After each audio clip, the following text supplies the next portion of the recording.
things like reading.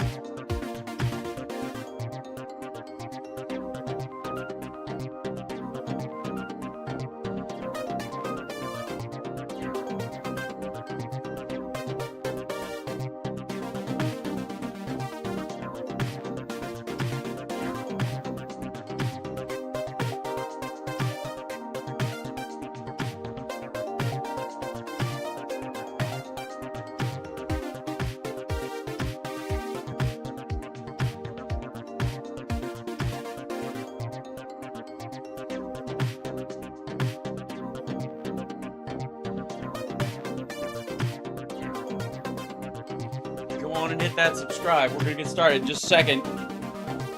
Hit it. Hit it. Come on.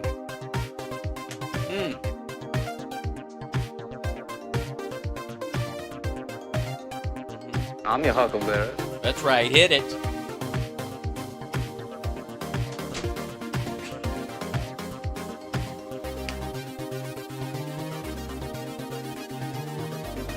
I think there's some kind of deviated prevert. Geez, you're real nice. If I didn't have puke breath, I'd kiss you.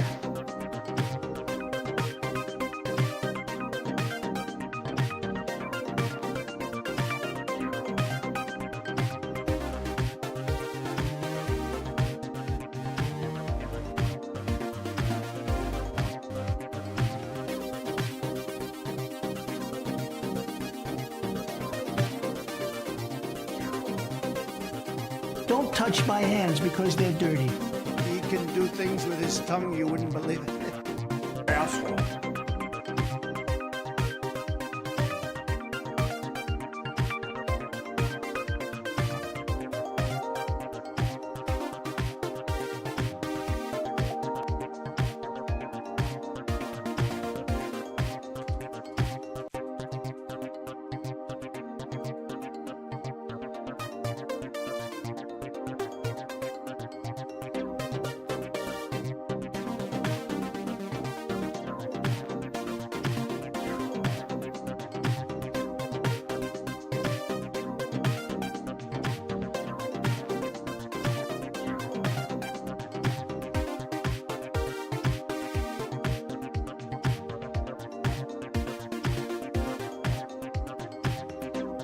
Peace through strength on the earth beyond.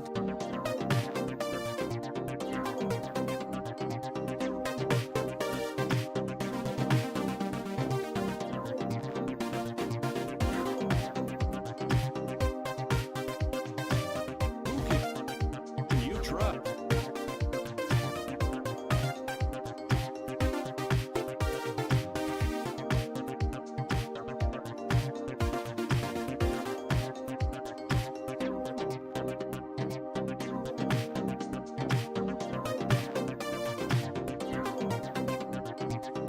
Joe Biden made.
All right. Let's do this. Groovy. Yeah. Hey, everybody. Welcome to the show. How are you? Sounds up. All's good. Good to see you. Hope you guys enjoyed the extra long morning show. And, of course, our interview with Lev Parnas and our interview with Philip Bittner. I don't want to, sell that one short either. And in the introduction of his new podcast, On the Edge, that he'll be doing from Kiev with politicians, activists, guests, locals, regular Ukrainians, all that kind of stuff, and hopefully members of the press when they start giving a shit again. That kind of thing. Fantastic. Yes, it'd be a great time to do the 666 Super Chat, even though we blazed right past that. We used to do early on in the day. You guys remember chat room? By the way, hi, chat room. Remember when in the early days of this show, were we ever so young, we get to do the 666 Super Chat because that number was aspirational, and eventually we would reach it over the course of the show. Like, we'd get to it, like, I'd be on for maybe a half hour, an hour, and then maybe we'd get there, and I was like, all right, we're getting close, like that. And so people would do a $6.66 Super Chat. Of course, you can still do it. It'll help us buy 666 Fifth Avenue eventually. I know what you're thinking. Hal, you don't have enough money to buy 666 Fifth Avenue. Neither did Jared Kushner, and he managed to do it. But, obviously, not with his money, but you get the point. Anyway, so we'll hope springs eternal. We'll make it there one day. But then we would get past that fairly quick, and we get to 1,000 people in the chat room, and it became like a $10 super chat, something like that, if people felt like doing that. Now, I almost feel bad because if you guys hit that like and people know we're on the air, we're hitting 3K a show. And I can't tell you, I thank you guys. I'm just so delighted and proud that we're hitting that number on the regular. So hit the like, help us let people know you are our notification bell. You are the person who stands on the corner and goes, burr, burr, burr, burr, or I suppose goes, hear ye. Hear ye. Hal Sparks will be doing a show, and it's very important. So don't forget to do that. It's fantastic. Let all your friends know, however you need to do that. I don't care how. Clearly, the show's live right now. Can't you understand? I need you to tune in. Why can't you do it? God, help us, Spock. I'm hoping people will tune in, but you never know. Captain, shall I beam down an armed party? No, just have them like and subscribe. Kirk out. So just do that. That'd be lovely. And help the show grow and expand. And I'm glad you liked the Lev Parnas interview. Pick up the book. And you know what you could do is if you read it and you like it, because you should go there. If you read it and you like it and you bought it on Amazon, in your Amazon review, go, heard about this on Hal Sparks' show. Ha believe me, you want to really help for free in your own way. Add a little, double your money, as it were, by buying his book, but also helping the show. That'd be my I'm glad you like my Shatner. It's good. It is a pretty good T.J. Hooker impersonation as well. So here we go. Now, can we get into this? I wanted to talk about this morning, but we had to there was so much to cover with Lev, and I almost feel like I owe you guys a class, like a backstory to some of the shit we were talking about this morning. And let's start with the fact that Trump Soho should have kept this dumb motherfucker out of office. You hear me? Seriously. The scandal and the weird murky shit around Trump Soho, if you just dove into that, all like, you'll have to go like the Alpha Bank and whether or not Tash and all these people, didn't matter. Just, if they'd have dove in on any one of these things and really just, you didn't even have to put a microscope to it or a magnifying glass. You could have just given it a good look, and it would have been all pimply and nasty like a Ren and Stimpy close-up if it had just looked. Now, because none of it's new. What? Joe Lieberman passed away?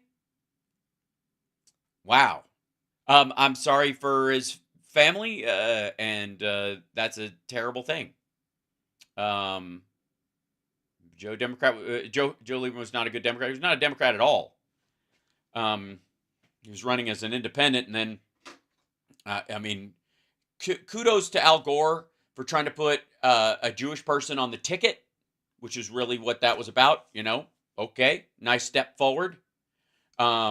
ultimately, I think he lost more votes by adding Lieberman than he gained, and it had nothing to do with the fact that he was Jewish or anything else. Yeah, it was just a terrible choice. I didn't get it. Most people didn't get it. They were almost like, can we find somebody with less charisma than Gore so that people don't think he's taking over? You know, it was like he was the Dan Quayle to Al Gore's George H.W. Bush, like two guys almost completely devoid of personality in that regard. That said, not an enemy or of measure. I think he, in many ways, I didn't like him. I wouldn't vote for him and that kind of stuff. But condolences to his family, and it's sad. There you go.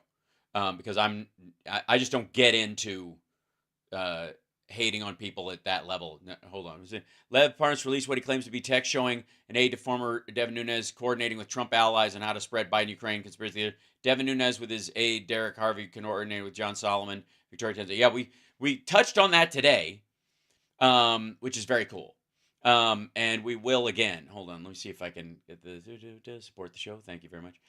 Missy, your statement is very big. I don't know if it'll fit. That's what I was reading just then. And we talked about today what the process was by which people like Sessions or Ron Johnson or these other people got their marching orders. Some through email and some handed to them in person, like at Trump Hotel, which is skeevy as fuck. Okay, so let me show you let me give you just a general like what the fuck overview of Trump Soho real quick. And this is how it was announced back in the day. By the way, hit that like. Also, do I have I don't have it in there. Okay. Patreon.com/Al Sparks. Also, this Friday, Flapper Show. So for all of our patrons. Now, here we go. So this is Donald Trump announcing Trump Soho back in during the live finale of The Apprentice at some point. In whatever year it was.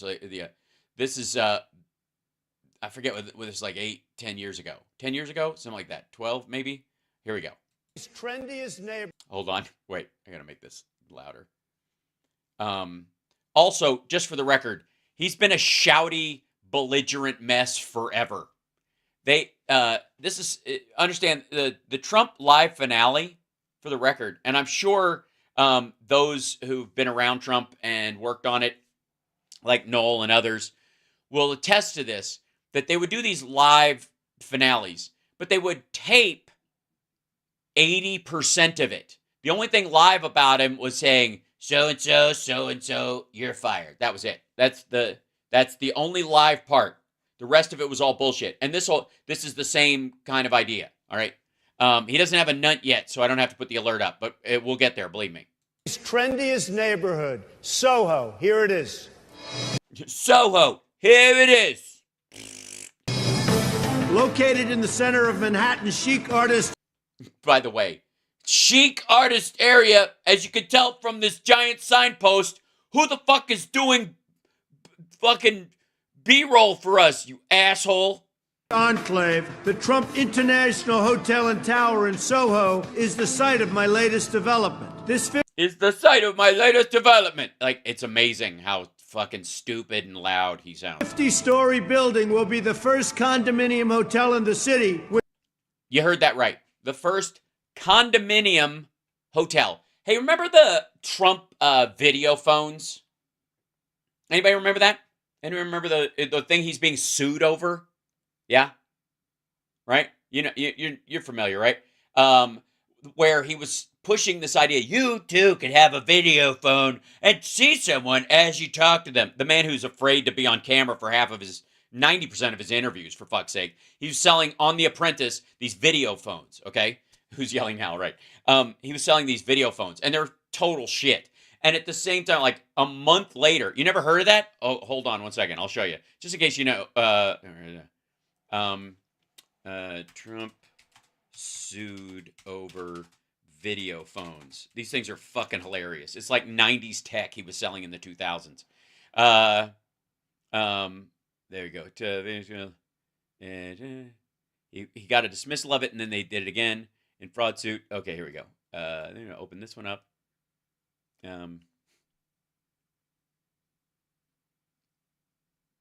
Yeah, there we go. Okay, and I'll see if I can find the ad for it too.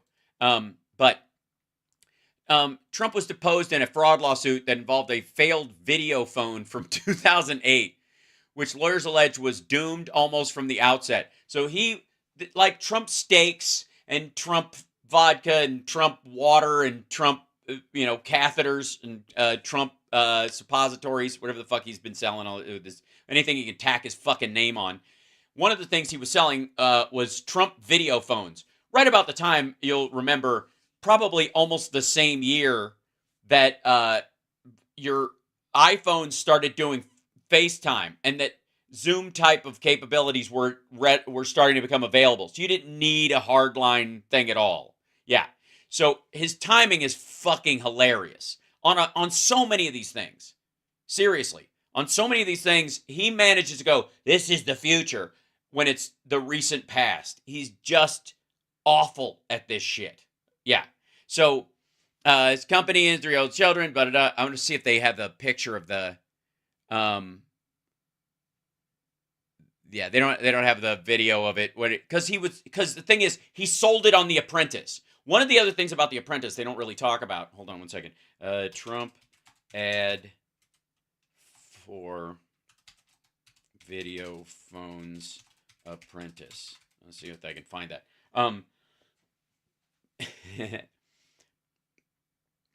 Let's see. Yeah, they'll be in videos, I guess. But so yeah, there's so many campaign ads and ads around Trump that it'll be hard to dig it up because it's so old. But while he was on The Apprentice, he was selling these things as like, sign up now and get my promo code for these video phones and buy this. And it was like, basically he was just trying to sell it to grandmas and shit like that. It was terrible. And he was trying to get like, his viewers on there to buy these things and install them in their parents' house, so that they'd have to install one in their house. And it was just shit. It was just so stupid. And it failed miserably. Like it didn't go anywhere. And the thing is that, now on like YouTube, when you see these like paid promotion ads, when it says it up the corner, like this contains paid promotion, there's rules about that on television too. He just blew right past it. He just like, I happen to be magically using my Trump video phone thing. And people bought them and lost their shirt because it was like a multi-level marketing thing. Because you were like, buy 10 of them and sell them to your friends. And then you could all make a phone tree. It was just ridiculous. So he was a year behind the trend towards video being available on all phones and was trying to sell a hard version of that, which is hilarious. I want you to listen again to this. And then I want you to remember when Airbnb started. This 50-story building will be the first condominium hotel in the city with... Condominium hotel. It's kind of a new business model, don't you think? Imagine if it caught on in a way that wasn't singularly tied to the specific property, and you could do it almost anywhere. Again, this dude has some of the worst timing in the world.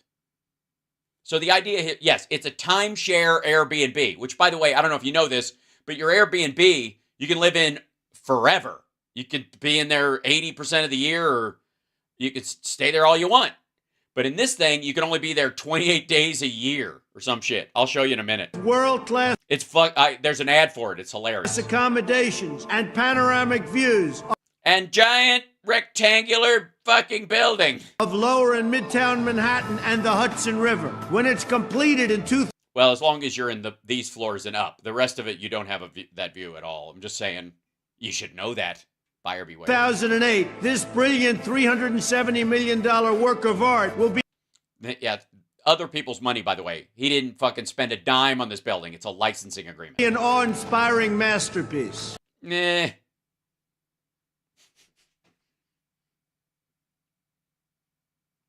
Are you guys feeling awe, or does it make you go, aw? Yeah, this is 2008. Yeah, I mean, that's the skyline, baby. Look at that. That is the skyline. Woo! He's like, mm-hmm. Okay. For the record, this asshat, let's see. Is this? Yeah, okay, so this is it.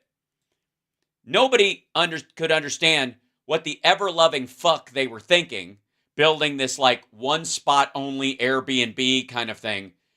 And the ad for it, this is like local news. You know how local morning news does these kind of things? Tell me about your products. What is interesting? It's tacos, but they come wrapped in an edible piece of paper so you can eat them at the bus stop. Is that how? Yes, well, I had this experience and it was a dream of mine. Well, it's wonderful. Let's try. These are wonderful. That's not the paper you eat. You don't eat the bag. Oh, I'm sorry. Like those morning show things. Okay. Yeah, is Bayrock totally funded this. Bayrock as in Russian money laundering. So follow me, Cup of Pizza, exactly. This guy put the old Cup of Pizza place out of business. This guy's the best. So check this out. I swear to God, I thought this was a sketch. We begin this episode of Design Recipes in one of my favorite neighborhoods, Soho, at a building with a familiar name. It does. It's not there. Here you are. Hi, I'm Natalie Baghdadi with Brooklyn, New York at Keller Williams NYC. Natalie Baghdadi. That's weird. I think Donald Trump is gonna drone strike your uncle. Do you know Al Baghdadi? He's from downtown. Yeah, I'm not kidding. Her name is Natalie Baghdadi. Fucking what?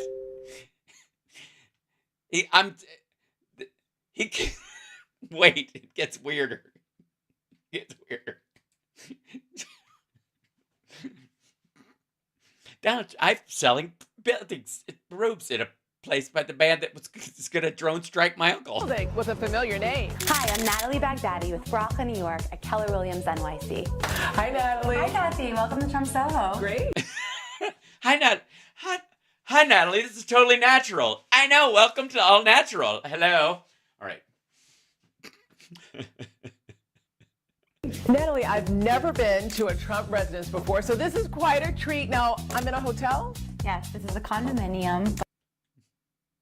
I'm in a hotel? Yes, this is a condominium. What? But it functions as a hotel. No. It's a condominium, but it functions as a hotel. What does that mean exactly?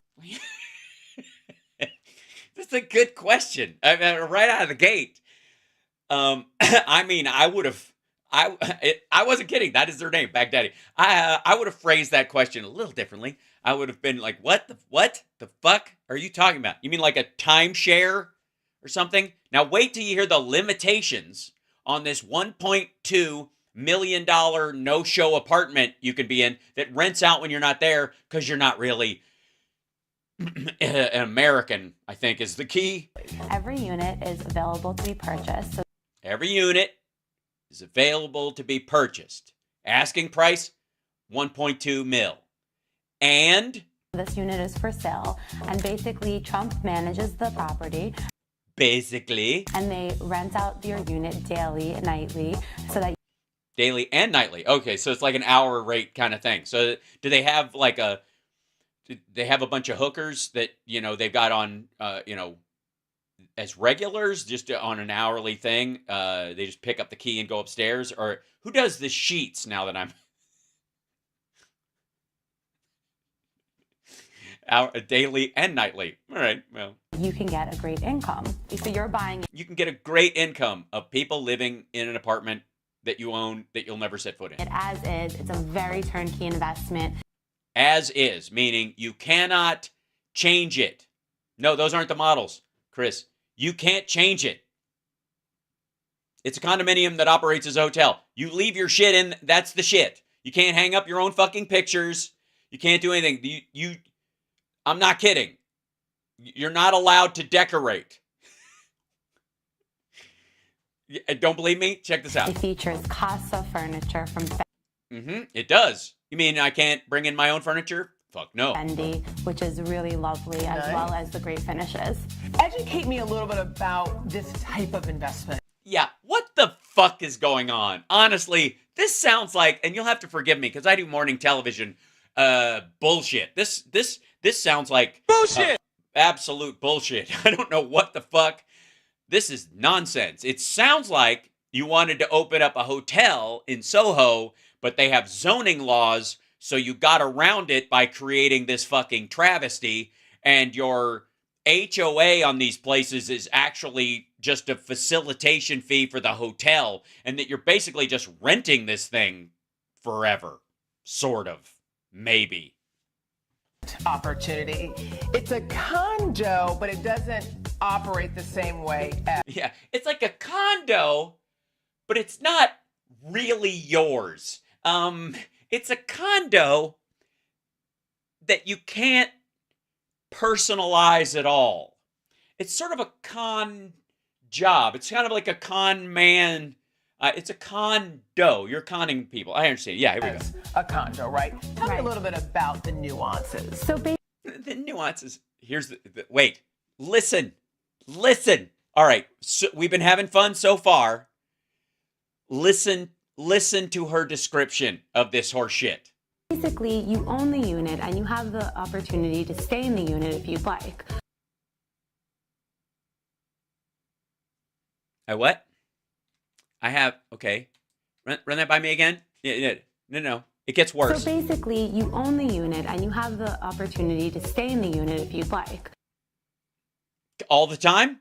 So I can just move in. I can move in. I own it so I can live in it. For how long? They give you For how long? I fucking own it all the time, right? up to 120 days a year.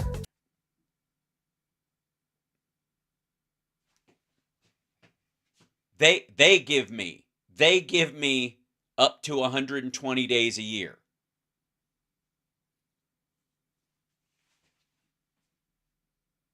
Who the fuck is they?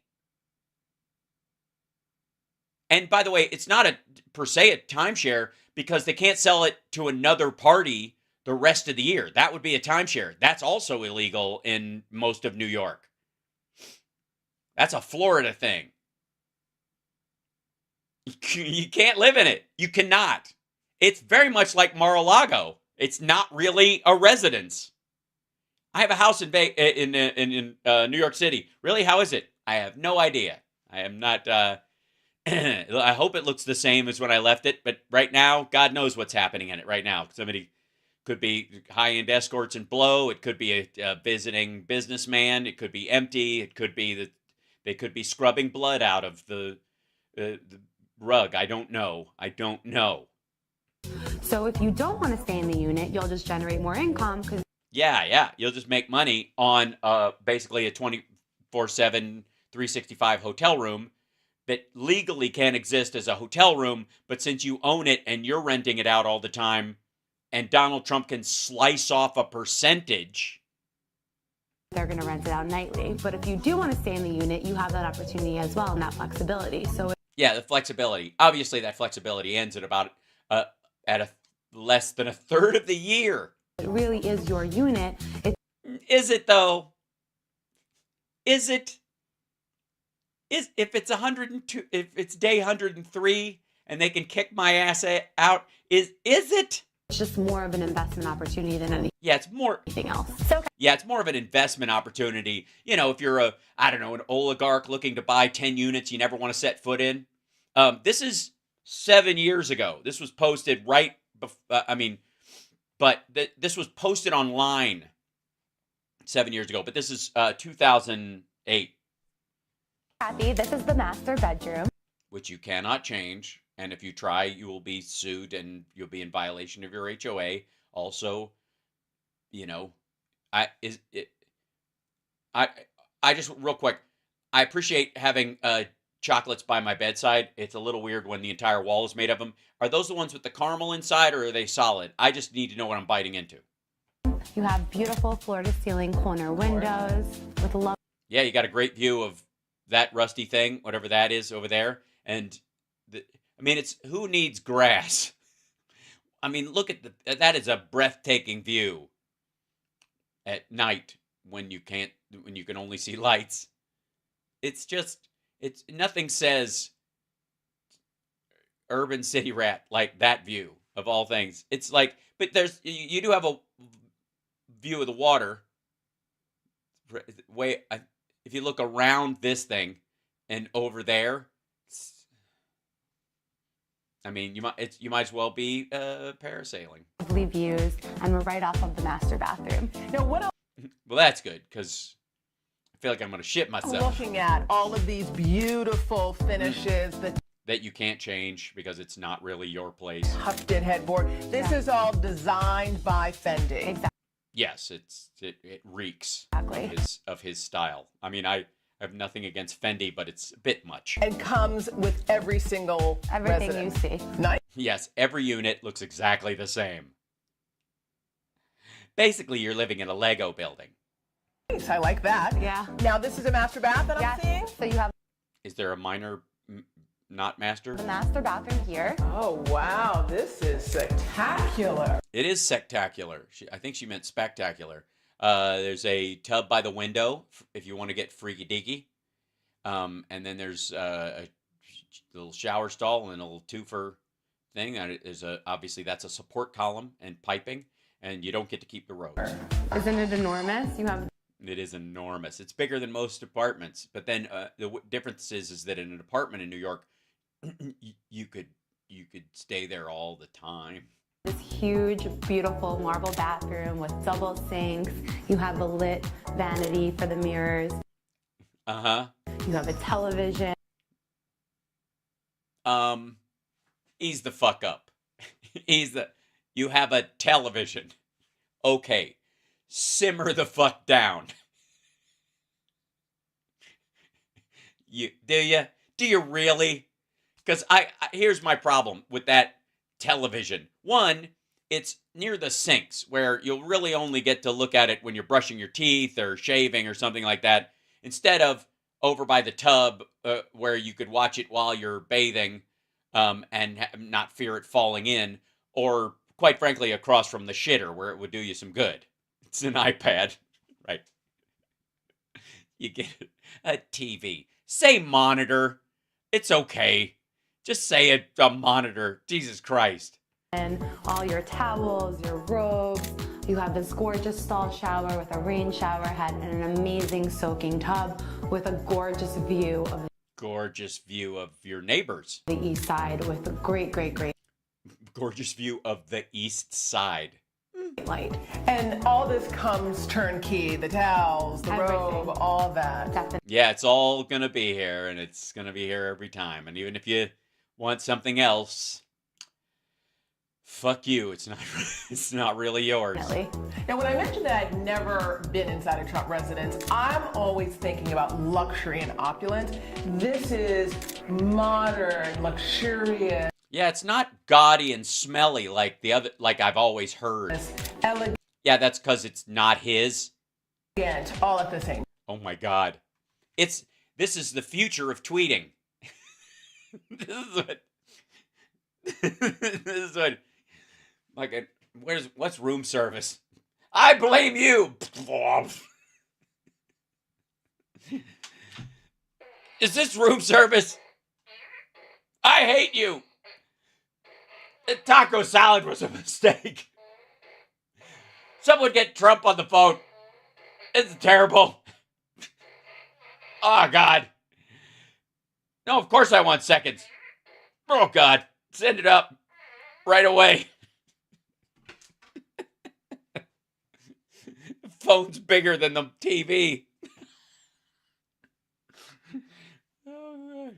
Are you afraid of dropping your cell phone into the toilet? Fear not. At Trump Soho, we have a telephone attached to the wall, completely making it fearless that you can scream at a subordinate while shitting and with no fear of it going into the toilet unless you want it to.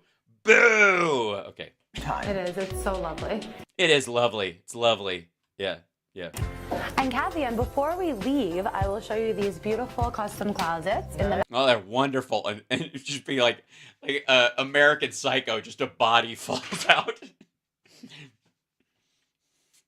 I'm Patrick Bateman, you stupid bastard. Master bedroom with an electronic safe. Yes, I'm familiar with that exact wall unit that's in dozens of fucking hotels everywhere. It's literally a prefab unit. The only thing that's different is the doors. And that's just barely. They're off the rack, you fuckhead. And this actually Where's the kitchen? You guys are adorable. wraps around into the living room. Okay. And I'll show you a really nice feature here where you can have a separation of the space to give you additional privacy. Absolutely love the mirror. Great design feature. I actually want to talk about this room a little bit. Yeah, let's talk about What it. do you have here? Okay, here, so you have this espresso maker, So not so much a kitchen. as well as a fully stocked Okay, fuck you. Who was saying they didn't have a kitchen? Somebody in the chat room. Who was it? Shame on you. Where's the kitchen? Fuck's wrong with you? It's not a kitchenette. It's a kitchenette. It's it's a kitcherillo. Have your own personal apartment you can't live in with $9 Kit Kats. What could be better? It's a condo that runs as a as a hotel.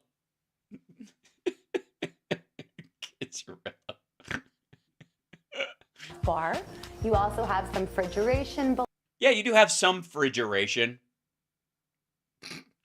Do you? Let me guess.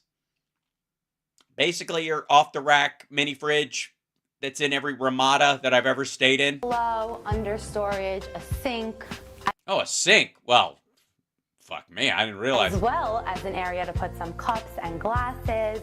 Oh, good. That's an area to put some cups and glasses. Every place has places to put cups and glasses. They're called tables and surfaces. I'm terrible at them. I leave them everywhere. You also have a little hidden microwave here as well. That's so good for your sad home noodles.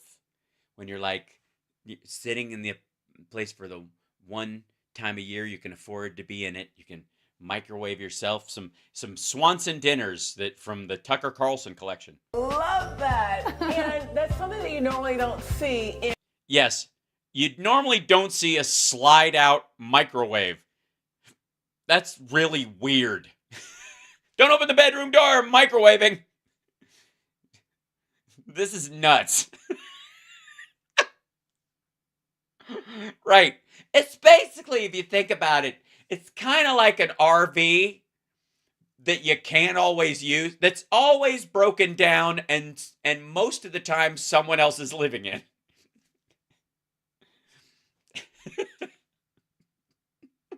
What the fuck is that?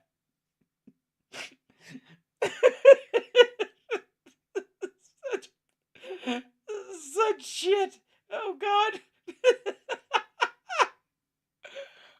Don't close the thing up. I'm microwaving. All you got to do is slide it out like this, then you plug it in. Just make sure you move the iron out of the way. Bzzzt. The one plug is over the tub.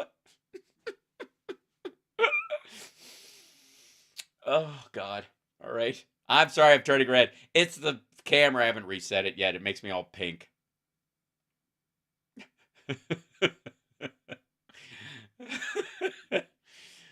Oh, this is so good. a hotel room. Definitely, it's definitely fully loaded.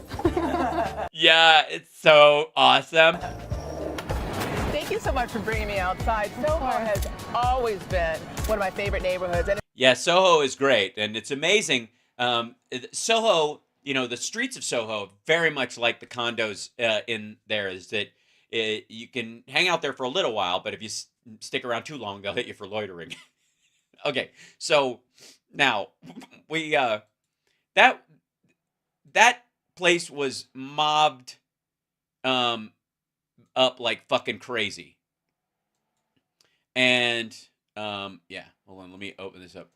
I think, yeah. So the BBC did a report years ago on Trump and brought up Felix Sater and Bayrock and the company that financed that fucking place, right?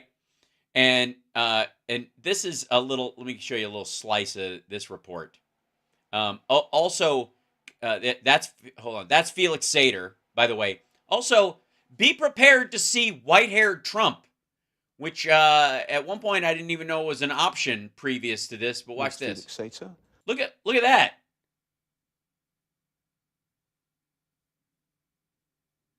The fuck kind of he looks like a villain in one of those like early 80s knockoff low budget Bond movies.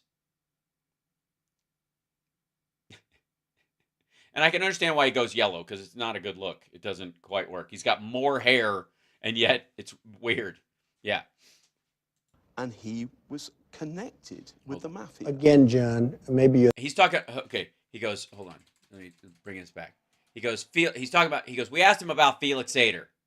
Challenged Trump about his relationship with Felix Sater. Why didn't you go to Felix Sater and say, you're connected with the mafia, you're fired? Well, first of all, we were not the developer there. That was a licensing deal. But your name was on it. A very simple licensing deal. But your name's on it, Mr. Trump. Excuse me, but I don't know. You're telling me things that I don't even know about. I don't even know who this guy is, what he does. I mean, yeah, he had a business card for my company, and yeah, he was the money behind that deal. But, you know, I'll slap my name on fucking anything. Seriously, you got if you tell me Trump barrel of piss is going to turn a profit, I'll throw Trump on any barrel of piss you can find. Honestly, if whether you make it yourself or it's stolen from, you know, the sewage of a children's hospital that they're doing a study on, I don't care. I mean, you're telling me about Felix Sater. I know who he is. I know of him, and I know who he is. Right, and you worked with him, and you did deals with him, and there you are praising him and whoever the fuck else was there. You stayed in bed, if I may say so, with Felix Sater, and he was connected with the mafia. Again, John, maybe you're thick, but when you have a signed contract, you can't, in this country, just break it. Sometimes we'll sign a deal, and the partner isn't as good as we'd like, but that does happen. The partner isn't as good as we'd like. What do you mean?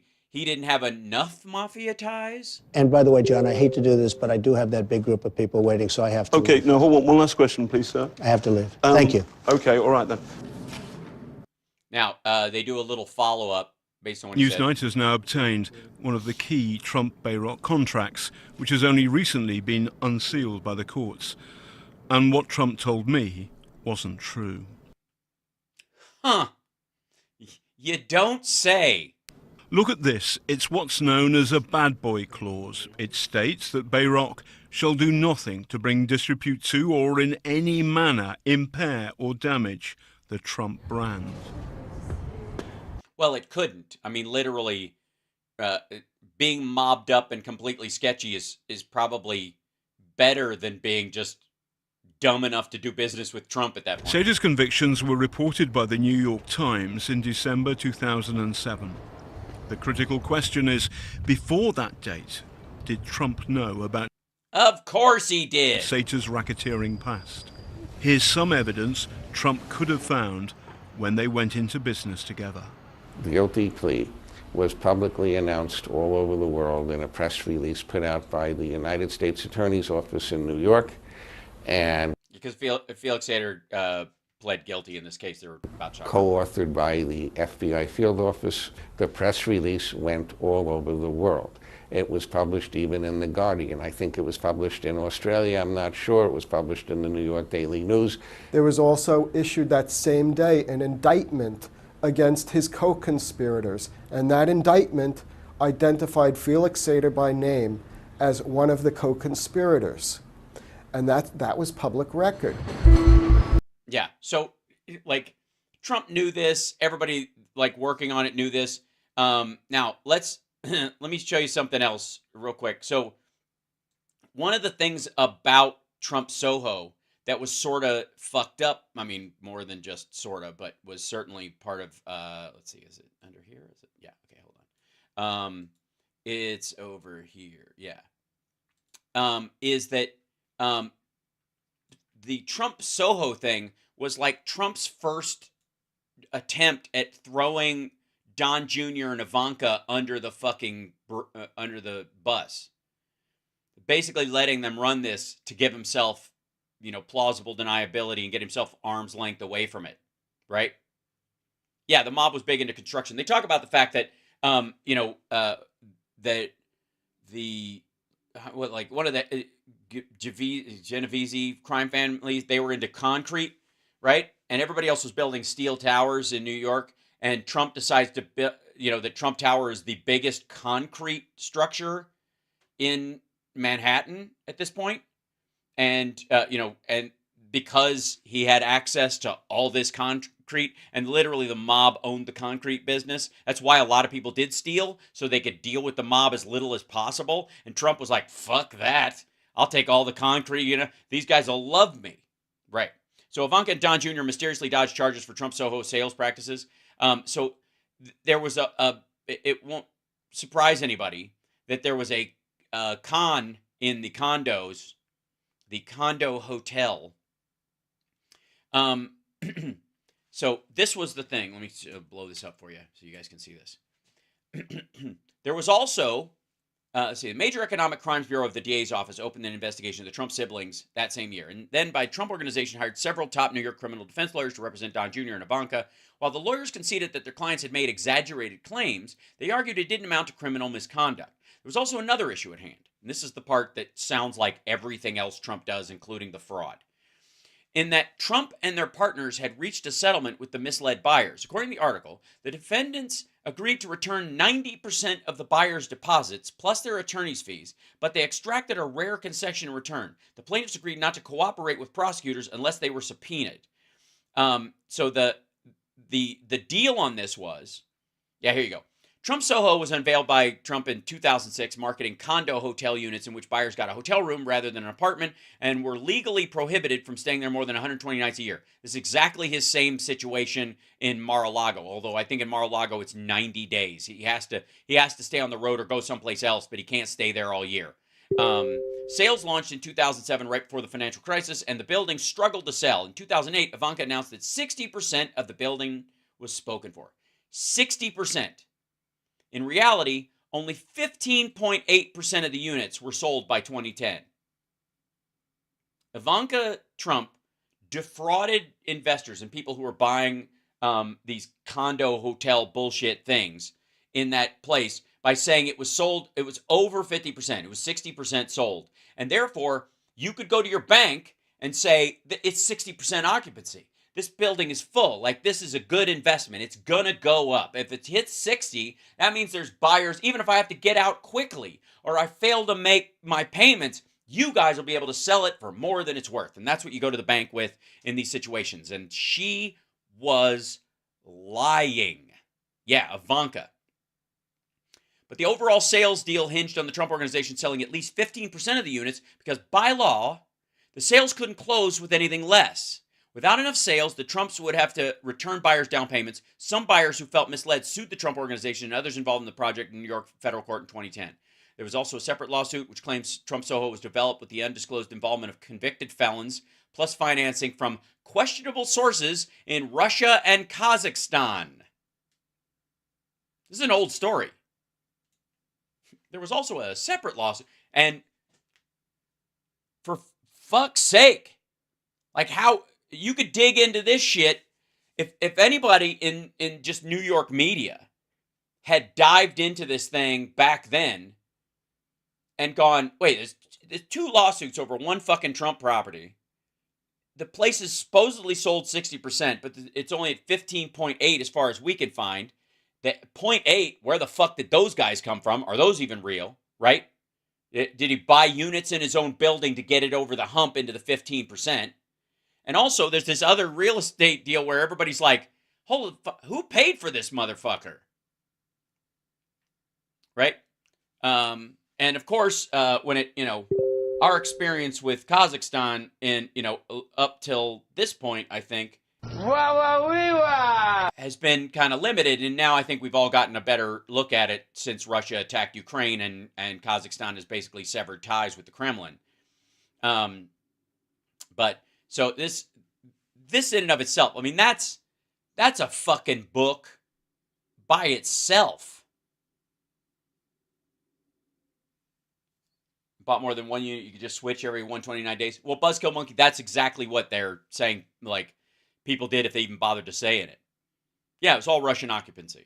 It's still fucking half empty, as are all of Trump's properties. But if you ask him, or if you look on paper, they're, some of them are over 60%, but some of them are like 80% occupancy, but there's never been anybody set one fucking foot inside the unit once it was sold. It just sits there. That's what I'm telling you. That's what the Yi Jianming thing with CEFC. That, like the Russians were buying them, dozens of them. And by the way, it ain't just that property. Let me see if I can find, is it the, yeah, see if I can find this real quick. But like Trump Panama is fucking ridiculous. I know I looked at it. Yeah, here you go.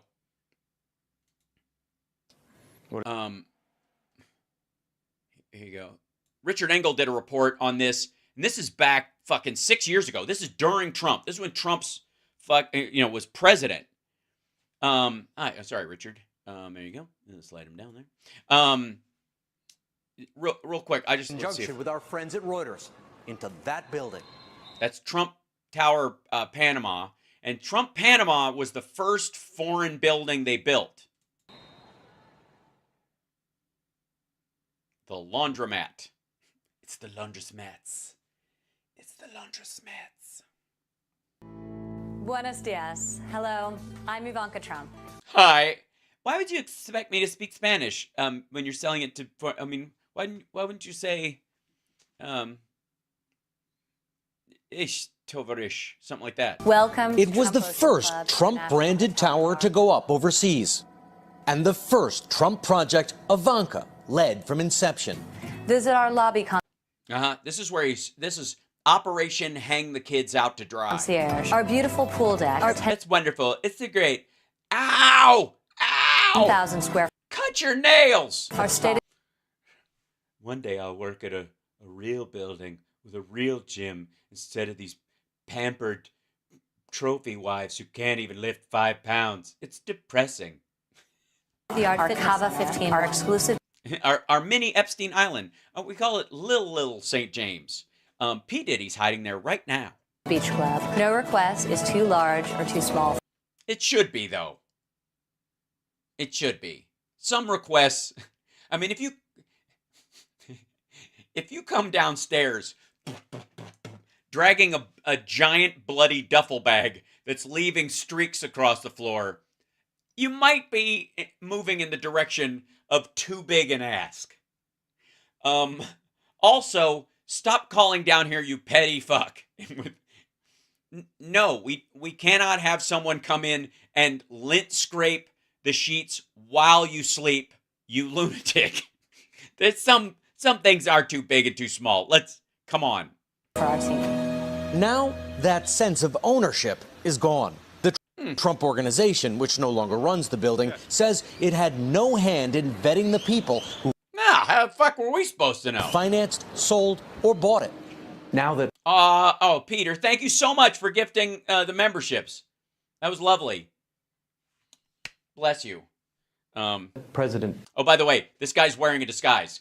Fake mustache, nose, and glasses. I feel like I hold on. In the spirit of things, do I have a, let's see, should have something sort of equivalent, don't I? Where is it, you rat? Oh, it's down here, yeah.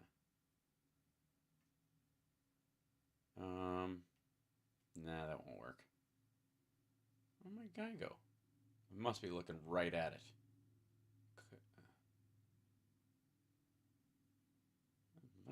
Hold on. I'll just go with this one. Hello. You don't know who I am. Nobody does. It's nobody's business. Oh, wait, here we go. How about this? You don't know who I am? You're about to find out the hard way, okay? Let me tell you something. You don't know anything about what I'm about to say to you because if I tell you the truth, I would have to kill you. I would kill you. Don't worry about it, though. I'm not going to kill you. I'm more of a snuggler than a fighter. Okay. Don't forget.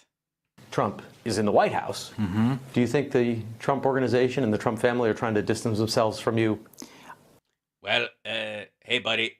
Why would I have you give me a fake fucking nose and a mustache I don't have and glasses and dye my hair and change it and give me this stupid blue shirt if I wasn't hiding from something? Okay. I wouldn't say that they're trying because I don't think that I can harm them. Well, It took months to track Alexander Ventura down, and that's because I'm always changing my look. Nobody knows how I look. Nobody knows what I look like. Even I don't know what I look like. Every morning, I get up and I have a couple of pills that were given to me by a Tijuana pharmaceutical company that make me, it's like the Men in Black flashy thing in pill form. I don't know. I mean, it's like Memento, only going forward. persuade him to sit down for an interview. Yes, but first I will need a very fine mustache. He asked that we disguise his appearance. He's on the run from the law in Panama, where Well, isn't everyone? he's wanted for fraud. He says he sold hundreds of units in the Trump Ocean Club to people who also went to a lot of trouble to hide their identities. Yeah. What part? Yes, I sold units in Trump buildings, and I'm on the run from the police for fraud. Those are basically the same. Water is wet, sky is blue. Yes, that's how it works. AB logic, dum-dum. And the banks weren't asking any questions where the money was coming from? No, they weren't asking any questions because they don't speak Russian. No, never.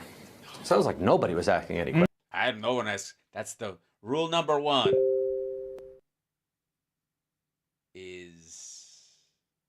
I don't know what rule number one is. I forgot it once, and then I heard that you're not supposed to ask any questions. So I didn't ask what it was again because I did not want to know what it was. Because if you don't ask questions, that might be the first one, but I don't know for sure. I could be wrong. Rule number one could be don't ask any questions, but I forgot, so I wasn't able to ask, and then they left the room. Nobody was asking, no. Not you, not the Trump organization. Not Skeeter, not Billy Bobkins, not Frederico, not the guy with the hat and the monkey, not Sammy the ferret. Nobody knows. Not the banks, not the developers. Not the plumber, not the shoe shine guy, not the weird little man with the lisp who sells the newspapers that no one wants to buy. Nobody. Not the candy man, who apparently can make the sun shine, but cannot. Nobody. Nobody checked anybody out. They didn't frisk us. They didn't say, "Is there anything sharp in your pockets I should be aware of before I stick my finger in there?" So people were spending millions for apartments that existed on paper. They were buying 5, 10, 20 units at a time. What's sketchy about that? Look, some people like to stretch out. Some people like to stretch out in, 15, 20 apartments that you'll never see and no one ever goes into except the cleaner to make sure they don't smell all briny. It is Panama. The money would go to Ventura. You bet your ass it would. Johnny Ventura, that's my name. If you want to know, I'm Johnny Ventura, far as you know. About the flow of dirty money through Panama, Monty Friesner is the man to ask. I love Monty. He's my man. In 1992, he was convicted in federal court of 20 counts of money laundering and fraud. Yeah, but he committed like 600, so #winning. He still knows all the players and all the plays. Do you think it's possible Trump didn't know the kind of people who were buying in his building? You didn't know. How could he not have known? Because you don't walk up to somebody and say, "Hey, are you Russian mafia?" Do you think? Well, hey, most people don't. But we're talking about fucking Trump, for Christ's sake. Of course he did. That's how he says hello. He'll only start speaking freely if you answer yes to that question. It's fair to say that Trump didn't ask because he didn't want to know. Would you want to know? Sure. I would want to know who was buying a building that has my name on it. Because it's you. Most don't. They don't care. Maybe. A team. Yeah, most don't care. No, what a bunch of shit. By the way, a bunch of these people look... Team from Global Witness, an anti-corruption watchdog that is often critical of businesses and their connections to government officials, spent months investigating Trump-branded properties around the world. I'm sure they found nothing. And especially the one in Panama. Oh, yes, because Ivanka is, of all the cats in the Trump organization, she's the worst at burying her turds. Patrick Alley is the group's co-founder. It was a money laundering hotspot. Okay, stop beating around the bush. Just come out and say it. Don't fuck around. Don't go say, maybe, I don't know. Just come out and say it was a money laundering hotspot, okay? If that's the case, that's the... Oh, sorry, my head fell off. 1 second. Is the thing. It happened to anybody.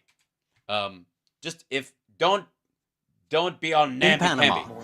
Tell us what it is. Patrick Alley is the group's co-founder. Tell us what it is, Patrick Alley, tell us. It was a money laundering hotspot.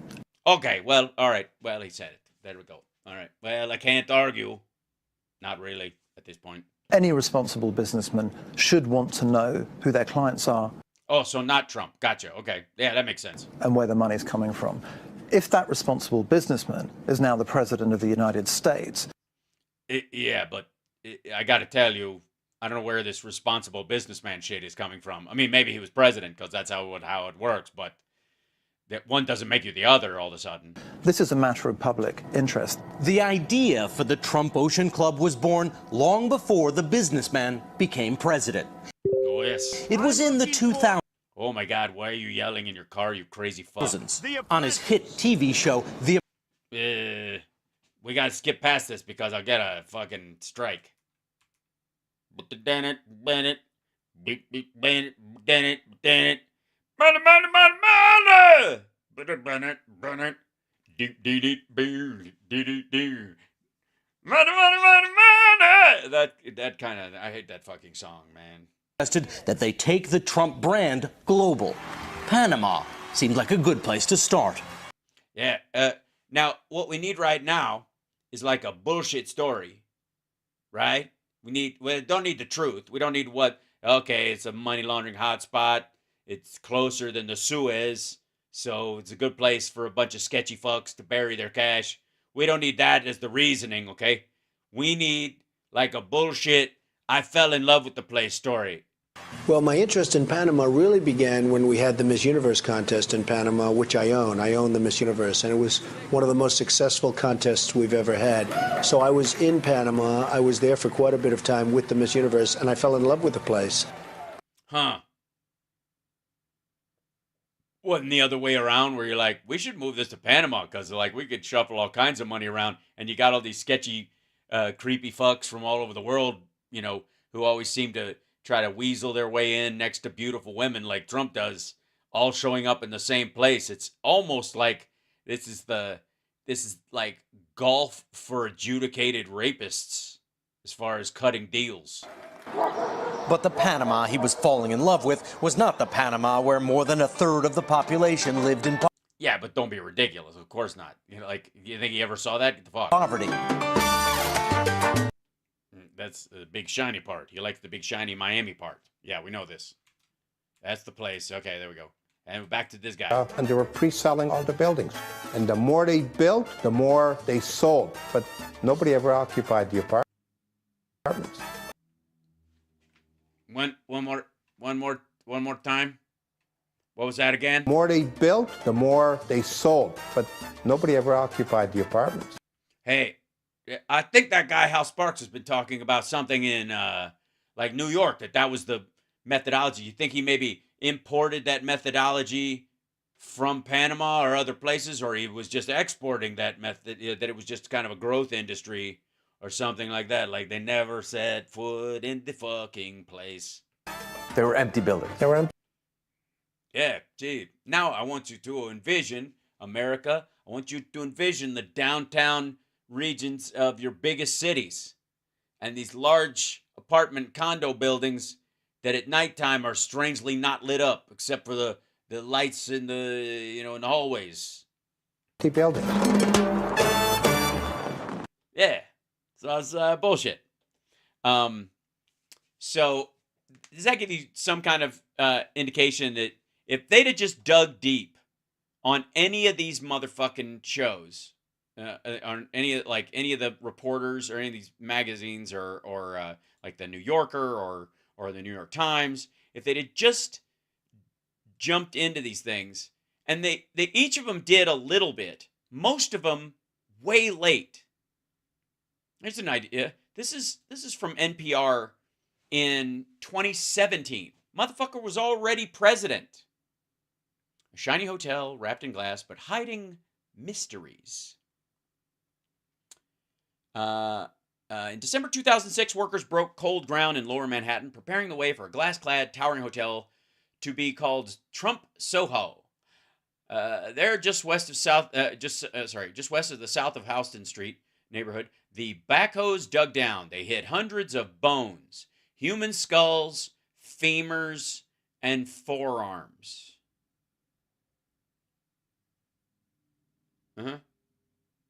Yeah. There were already dead bodies there. They just moved the headstones. It's cursed. Yeah. Turns out the site... Get out of here. Turns out the site once held a 19th century burial vault of a church known for its abolitionist stance and inclusion of African Americans. The hotel developers, including a little-known company called Bayrock Group, suddenly owned an American historic site. So they had to move all the bodies, allegedly. Yeah, true story. And then the church activist David Putz said, Bayrock officials stalled DNA testing for years. My suspicion was they were trying to avoid controversy that might bring more scrutiny. In fact, at Trump Soho, a lot remains unknown, including the project's true source of funding. It's 2017. But now the man whose name brands the hotel Donald Trump lives in the White House and his financial ties reportedly are being investigated by the Department of Justice Special Counsel Robert Mueller. Note this, in a lawsuit, Bayrock's former finance director, Jody Criss, portrays the firm as a money laundering operation used to conceal transfers of illicit funds and disguise them as legitimate real estate transactions. He also alleges that cash infusions from overseas were fraudulently portrayed as loans to help the firm's principals evade taxes. Tax evasion and money laundering are the core of Bayrock's business model, the lawsuit alleges, and the Trump Soho building, it said, was a monument to spectacularly corrupt money laundering and tax evasion. One fucking building. They could have just gone after this one fucking building. Because this has been going on for years. Hopefully now they'll dig in a little further when they start projects, but good Lord. Bayrock has denied money laundering allegations. The company spokesperson denied commentary for the story. The White House referred all questions to Trump Soho to the Trump Organization, which did not respond to multiple inquiries, which means, of course, Eric didn't pick up the phone.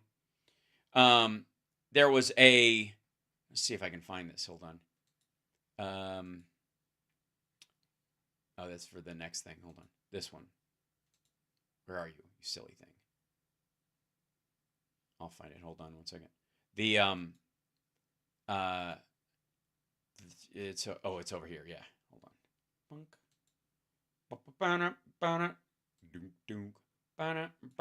Open this guy up. Go back to here, and this was when that lawsuit came out. Okay, this is the other Ivanka and Donald Trump Jr. dodged this, and the shiny hotel wrapped in glass. Okay, I think the first one of these. They filed the 46-story building within 4 months of it opening because it was empty. The smallest unit starts at 1.2. The complaint said that defendants in sales pitches told it was 30, 40, 50, 60% or more sold because it was just fucking bullshit. Instead, when offering the plan, when effective buyers learned that just 62 of the 391 units, or 16%, had been sold, the complainant said. A minimum of 15% was needed for the plan to go effective. Many banks, which means they bought a percentage just to get them over the hump. Shit, they probably bought all 15% of the units. They were probably empty too. Many banks will not lend to buyers of condominium units when sponsors still own a large percentage of the units, often 50%. Lawyers believe there can be a greater risk when that happens because of the sponsor's obligations to their own lenders and the condominium itself. So there's no money coming in. You're not going to be able to fund this building. You won't be able to pay off your loans, and then they get sketchy, and then you can't finish the project, and yada yada. So they lie about how many they pre-sold. Yeah, 62%. I mean, 62 actual units. Yeah. There was also, let's see, Ivanka, real estate report, Trump Soho. They reached a settlement. Where's this one? There was a guy who died too. There was a let's see if I can find this one. Yeah. The grisly death of a construction worker.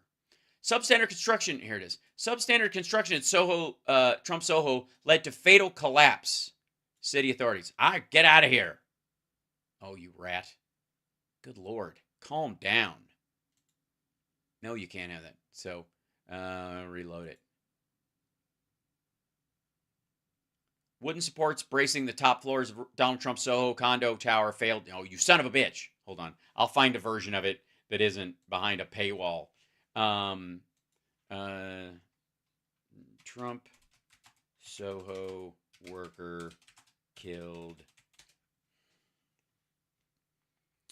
Yeah, here you go. New York Times Web Archive. This will work. Never mind the fact that the fucking place is basically haunted. There you go. That's this shit right here. This is it. An injured worker was lowered from the site. That's him.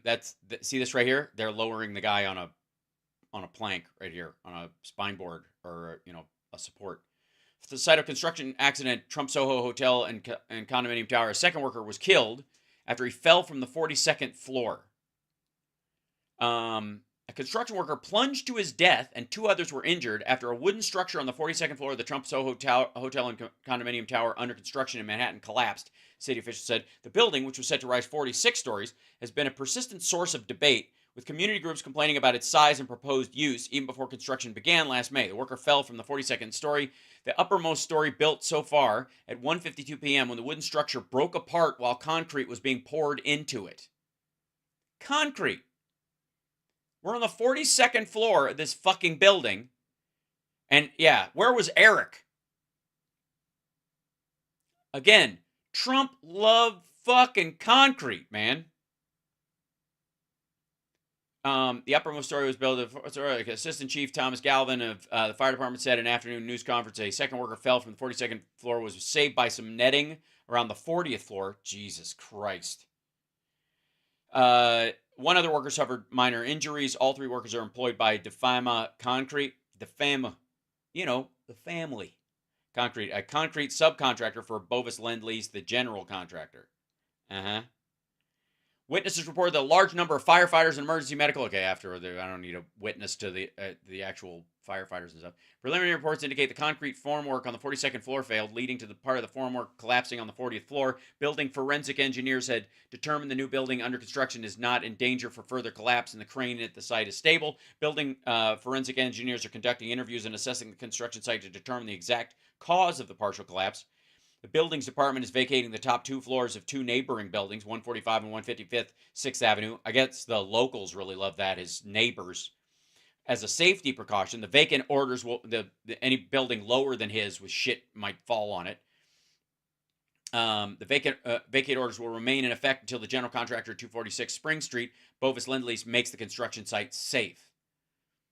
It issued 4 violations to Bovis Lend-Lease for failing to safeguard the public and property. Trump Soho Tower is being developed by a Trump organization, the Bayrock Group, and Sapir organization.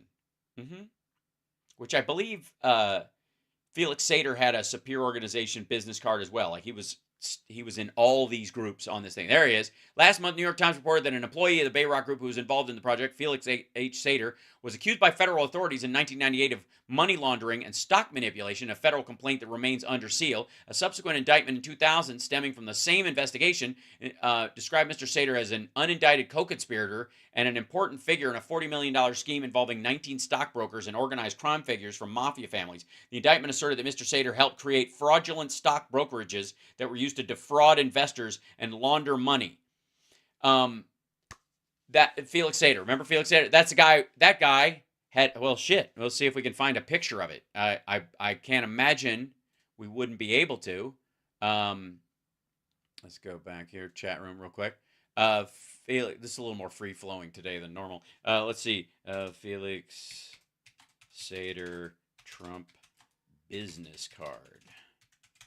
Bet we can find an image of that thing. Ah, there we go. Wait, look at that. What do you know? Yeah, ladies and gentlemen, that would be just in case you're wondering, that'd be this guy. I know who he is. I know, but I've got a big group of people right outside, and I really got to go. So,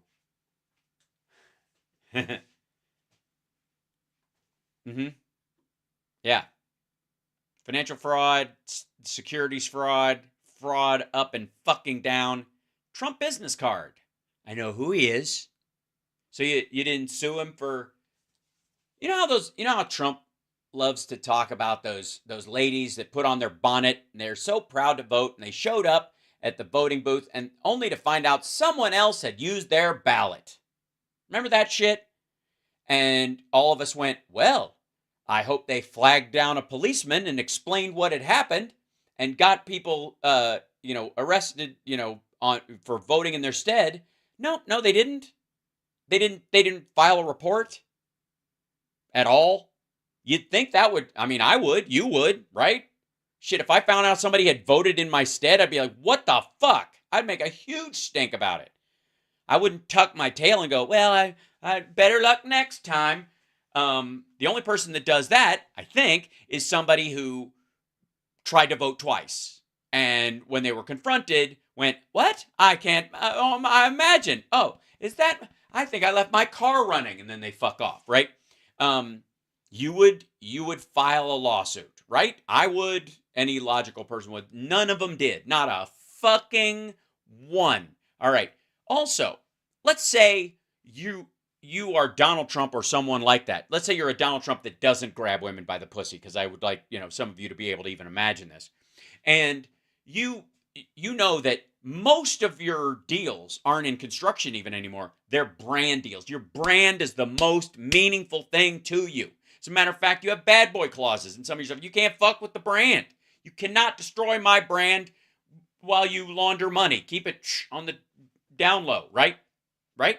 And in that process, Felix Sater, a convicted felon and someone who's being indicted on further crimes and is engaged in the kind of crimes that would make it difficult for you to get loans, financial support, maybe even get you in criminal hot water yourself, fucking prints his own business card from your company. Wouldn't you sue that motherfucker? Wouldn't you sue the living shit out of that guy? Wouldn't you file a case against him immediately and go, that guy's fraudulently claiming to be an employee? That's identity theft. I want this motherfucker thrown in jail. Wouldn't you do that? Wouldn't you? Or would you just shrug it off? Because that's what Donald Trump did. Donald Trump didn't sue Felix Sater for making a fake Trump business card. You know why? Because he didn't.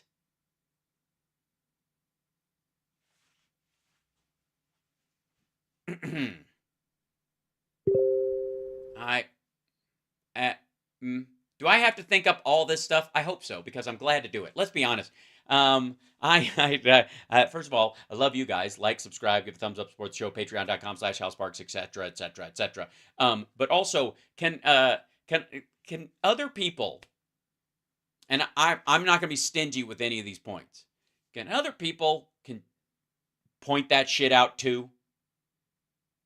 Because here's the thing. You've seen me come up with a lot of points that you haven't seen anywhere else. And then in some cases, you hear, yes, I'm going to get to that in just 1 second. You hear that point come up elsewhere, and you know it started right here. And let me tell you something. I don't mind. I don't mind. The information is the point, not the credit for it. I'm glad you guys know. I'm glad that that other people, are catching on and enjoying the show and all that stuff. But the important thing is that people figure this shit out.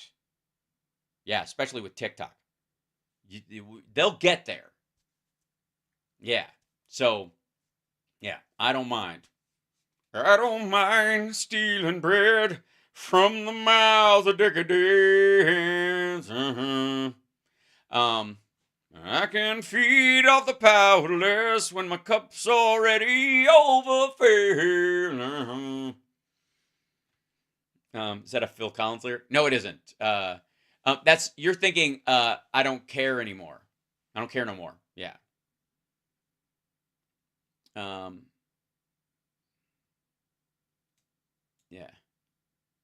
That's that is what I was saying. It was a Temple of the Dog, actually. But that was Eddie Vedder. That was my comedy Eddie Vedder, not my real Eddie Vedder. Just so you know that. Just want to say, there's a difference. Yeah. Yeah. And the farming baby, the slaves are all working, and I'm going hungry. I'm going hungry. Hey! I'm going hungry. Gone hungry. Yeah, nailed it. You're welcome.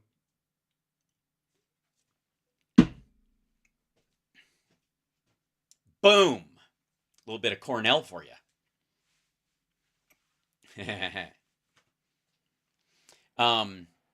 Yes, but meanwhile, like and subscribe. Where do you get this kind of talent, information, and fun? I mean, come on. Come on. Don't hurt myself. I won't.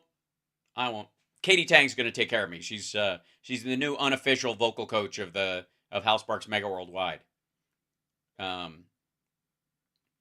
So yeah. There I got to learn some show tunes. I just don't know it. Summer is actually at the gym, so I can make a lot of noise. I'm picking my battles. How you're good, but you're no Jimmy Jameson? That is technically true. Who? Sorry. Maybe I should know who that is. I don't. Sorry. Cornell was indeed amazing live. Okay, so let's see. Do I have time? Shit, I got a half hour left. I do have some almost irregular videos, or regular irregular videos. But I do want to show you, where is it? This one? Okay, that was funny. That was funny. Oh, yeah. So here's the other thing. Is this the right one? Oh, God. Okay, so let me back this up. I'm going to reload this page because I want you to, I think there's an image. Yeah, okay. 8 years ago, as Trump was running for office, 8 years plus, the Wall Street Journal, another Rupert Murdoch property, and by the way, hit that like while you're at it. This is House Sparks Mega Worldwide. They did one of these kind of puff piece, follow Trump around his office and ask him questions. And I got to say, the first sentence in this is, that from the interviewer, Monica Langley, is very telling. It might be the first or second. You'll see what I mean. Donald Trump, super rich guy. This is, by the way, the image on the Wall Street Journal's website of the opening. This is him holding Shaq's shoe that allegedly Shaq just handed him at a thing. Like at the end of a game, he took his shoe off and handed it to Trump. Apparently, it smelled really bad and he wasn't going to wear it again, and he just popped a blister in it, so he was like, give him this one. Yeah, it's hooey. But check this out, if you will. This is Monica Langley interviewing Donald Trump in his actual office in Manhattan. This office right is all you, and it's a little bit junky.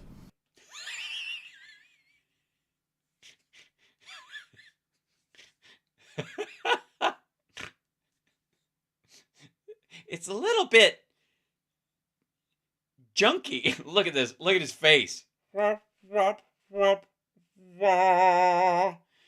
that's... oh, that's... You just can't go wrong in that situation. It's just so sad. Yeah.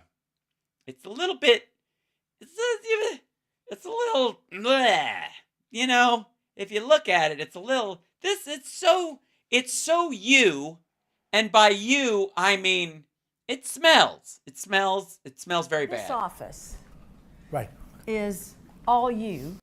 All you. This is so you. Like these shitty, weird 1970s Hugh Hefner yard sale patio furniture seats inside, the unhung pictures because it's all glass. So what the fuck? The piles of shit, the clear lack of any actual work being done. And it's a little bit junky. Yeah. You know what? This I just got. Yeah. Anyways, see this thing? I got this. Basically, we're looking at like Hoarder's Nouveau Riche edition. A few weeks ago. This is from the Marine Corps. Look at this. Clinton cash, extortion. This is why he's pointing at it. That's why he's pointing. They put this here because they want this in the shot.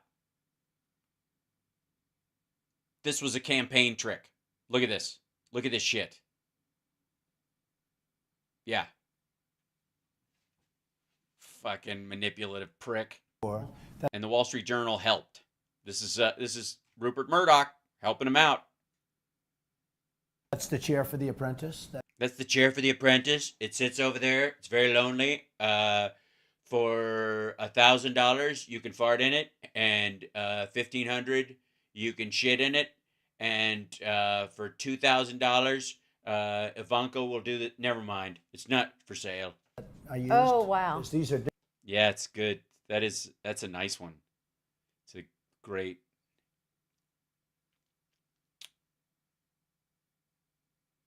No embroidery on the back, like on it. No, just a red fucking vinyl chair. Different things. Yeah, that's true. I would say that of this stuff, there are different things there. There are different kinds of. There's a lot of different things on that. I believe what used to be a couch. Tom Brady's Super Bowl helmet. Right, which again, most people would have in a case or something. Wow. This is Mike Tyson's belt. Really? How does he keep his pants up? This is Vince McMahon from the World Wrestling Federation. Wow, he's small. I can't even see him there under all that shit. That's Vince McMahon, is it? Is that it's who?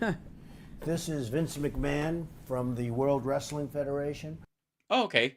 I you know what? I always thought he was a human being. I guess so that's just what they named the belt. This is Shaquille O'Neal's shoe. Oh my God! Right here, which is a serious shoe. Is that a real shoe? That's a real shoe. He took it off after a game and handed it to me. Oh my God! I carried it like this. Yeah, I carried it like this. I didn't want to touch it. It was nasty. Yeah. Notice he was like, I carried it like this, and listen to her reaction. I guess because you don't really like germs anyway, do you? No. Yeah, from How Shaq. How are you I don't know. Shaq germs might make me taller. I don't know. handling the campaign shaking hands when you don't love germs? Well, I mean, it's been proven. You know, you shake. Okay, also, you kind of forget sometimes that his hair was always ridiculous. Like, it's been so bad lately. What the fuck is that? It looks like a helmet. It's really weird. It looks like it's got that Benny Hinn swoop, you know? It's just like, I don't know how, why is it that there's like a generation of like boomer rich assholes that just have the goofiest fucking style? And I'm a guy with a ponytail, so, you know, hear me out. And somebody has a cold, you probably catch a cold, but yeah, probably. I do it because you have to do it, and it's one of those things. But this is some serious foot. Yeah. So all different things. Wait, the foot's in there too? You bastard. And of course, the big thing is the view of New York City. Yeah, it is. If you look past all the clutter, let me be abundantly clear. No one dusts that shit. Yeah, it's very much a Lego hairstyle. Who said that? Hold on. Who said that? Wait, let's scroll 1 second.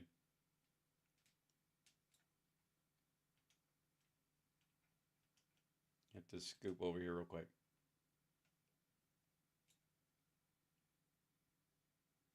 The Bang and Swoop. It's a hair helmet. You heard he has scars from failed hair transplant? How do you have a failed hair transplant? No, oh, thank you, Georgina. Yes, you hoarder of celebrity crap. Look, I have a bunch of cool shit, and I don't have enough room for it, but I'm not a billionaire. You know what I mean? Like, how do you not have... You're a fucking billionaire? How the shit do you not have, like, you want to see my collection of helmets? And you go over and you, like, push a button on your desk, or you go, you know... I was going to say one of my computer interfaces, but they'll start talking back to me like, Cortana, show my helmets, or it's game time. And then these things come down out of the ceiling, you know, so you can look at them just in the middle of the room, so you can walk around and ooh and ah them, and then they go back up into the ceiling, right? All right. Now, do you live upstairs? Well, if you call it living. I live upstairs, yes. In the penthouse? Yes. Okay, so do you think the White House is going to be as nice as your penthouse? The White House is very special. It's very special. The White House... Oh, sorry, it's got quiet, too. The White House is very special. It has a very special place in the places of, you know... The great thing about the White House is it... You have the ocean and you have the sun. There's something about that works. Yeah. So is Trump Tower, but the White House is a very special place. It represents something that can be so good. It represents something that can be so good. That's all he came up with. You see that momentary pause where he was like, it represents something that's sacred to the American people. It's important that we all recognize that as a monument to possibility, the monument to, democracy, a monument to any citizen can become a president, you know, so long as they were born here. And it's something, you know, that was impossible until the creation of America. And it's a beautiful thing. And it represents that in so many ways. And so it's sort of a sacred site to me, you know. That's just off the top of my head. That's me saying too much. That's me, you know, bloviating on the fucking answer. This is his answer. Very special place. It represents something. Something. I already said special. That can be so good. That can be so good. What a fucking moron. And you will see what I'm talking about. How does your baby son feel about it? Because he would be the one who would live there. Well, I think he feels great. I mean, he didn't know if it was such a shot, but now he's saying, Dad, you're winning. I don't know. I'm not sure I like it. You know, it's very interesting. Yeah. But he... You know, it's very interesting what my 9-year-old son is saying about this right now. Yeah. He would be very happy, I think. How old is he right now? He's now 9, just turned 9. Okay. All right. Now, are you going to get down to business when we leave you, or are you going to get down to politics? I get down to business and politics. You know, I'm running a business, and at the same time, I'm running for office. Also, I think he's wrong about his age. If the timing of this is right, this is 8 years ago. Right? If he had just turned 9, he'd be 17. Yeah. He just turned 18. So, I don't know. Maybe it's time of the year. I'll let it slide, but it seems like a little weird. I think he is 10, actually. Whereas a politician, they only have to do the one thing. But I'm running a big business and also running for office. So... Oh, okay. So you're not divesting yourself during it. You're just setting up a bunch of deals so that they can just kind of ride through your presidency. As the days go by, I give more and more to my children to run and my executives. I have great executives. And yeah, like Alan Weisselberg and Michael Cohen. And that's not going to be a problem. So what's a normal day right now for you? Okay. So remember, he gets up, he sleeps 6 hours a night. He wakes up at 4 o'clock in the morning, and he doesn't need a nap, and he runs all day. And well, I would get I get up at 5:30. I get up before he does. That's weird. Read the papers, including the Wall Street Journal. But I read the Wall Street Journal, the Times. I read the different papers, and yeah, I read the different papers. I look at them, and then I try and watch as much as I can television. You try and watch as much after you're done reading, though. Of course, reading has the priority, obviously. Seeing more and more with the politics, because more and more. TV's really where you're going to see the real deal. There's so much on television. And I get to the office at 8:30. Now, do you exercise or you just stay in shape Well, on your I own? exercise a little bit, not as much as I would like to. I don't have time, really. And I do a lot of exercising because I walk around a lot. I'm Yeah, walking around a doing lot. a lot of things. Even when you're at a podium making a speech and you're ranting and that's exercise. Don't kid yourself. That's you know, you're standing up for an hour and 20 minutes and you're speaking to a great audience. So I get plenty of exercise. I like to play golf whenever I can. Standing. Now, don't get me wrong. I changed the nature of my show, so I'm not sitting and I'm standing during my time doing the show because I do think it's more important to my health than if I was just, you know, especially if we do these extended ones, it's better for me to do it on my feet than to do it sitting down. But I wouldn't consider this exercise. But it's not as much as I'd like to be able to play. You're supposed Yeah, that's the thing about golf. You're a great golfer, though. to be a pretty good golfer. Yeah, you're supposed to be I'm a great. pretty good golfer, you know. Yeah, pretty. I win my own club championships because I have a club championship of one. You ever hear that shit about how, like, if he's playing someplace else and he calls up and he says, "Who won the club championship?" And they're like, "This person won with 74," and he goes, or 76, and he's like, I'm in Philadelphia. I just hit a 74. Just put me down as the winner. Take the trophy and give it to me." Seriously does that. It's in that book about him, like, you know, Cheater in Chief or whatever it's called. You get to know people on a golf course. Yeah, that's where you know, venture capitalists and kind of, you know, business, like fraudulent assholes like yourself, create deals to screw everybody else. Yeah, I get it.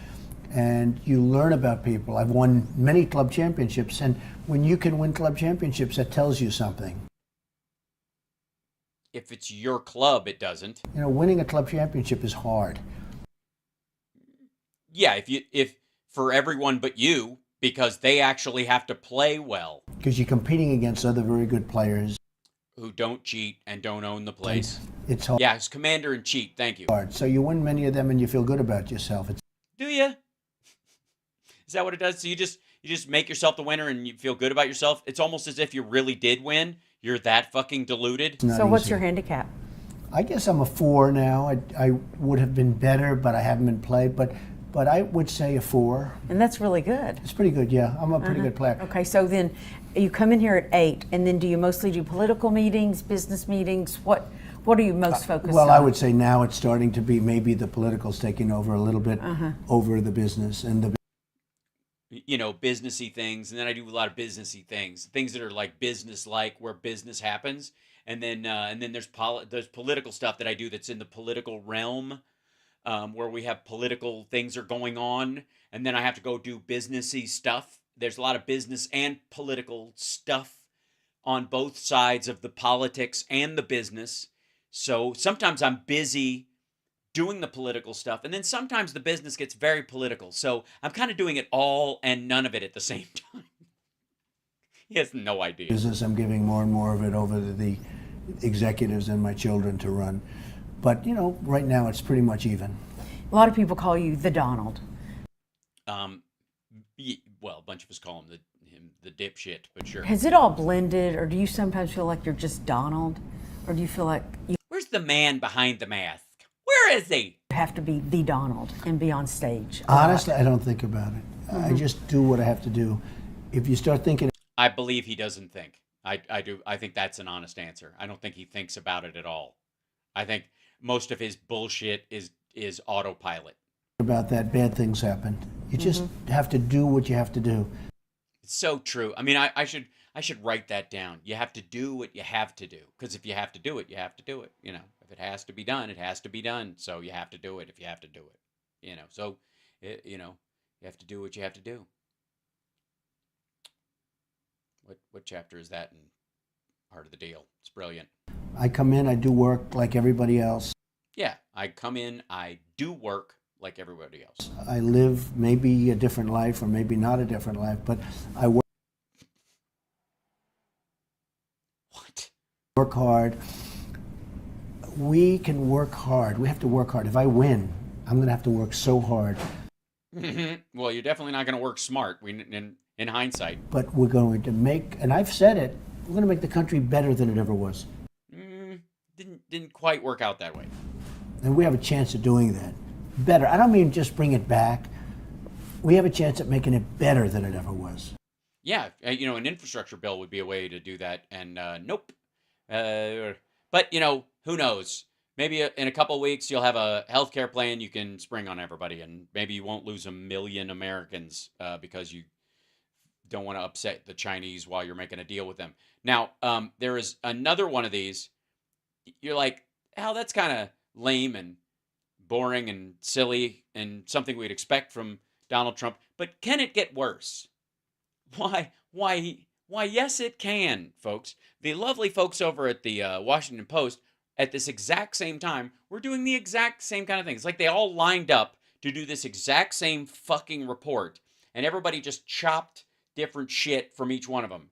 This one is very short, but it is, the opening part of it is fucking crazy. So these awards. Hold on. I have to turn this up for you because they're all quiet. Back up. So these awards, this is what he says at the beginning. So these awards are given to me by the Jewish community for different things. This is a very important award to me. It was for,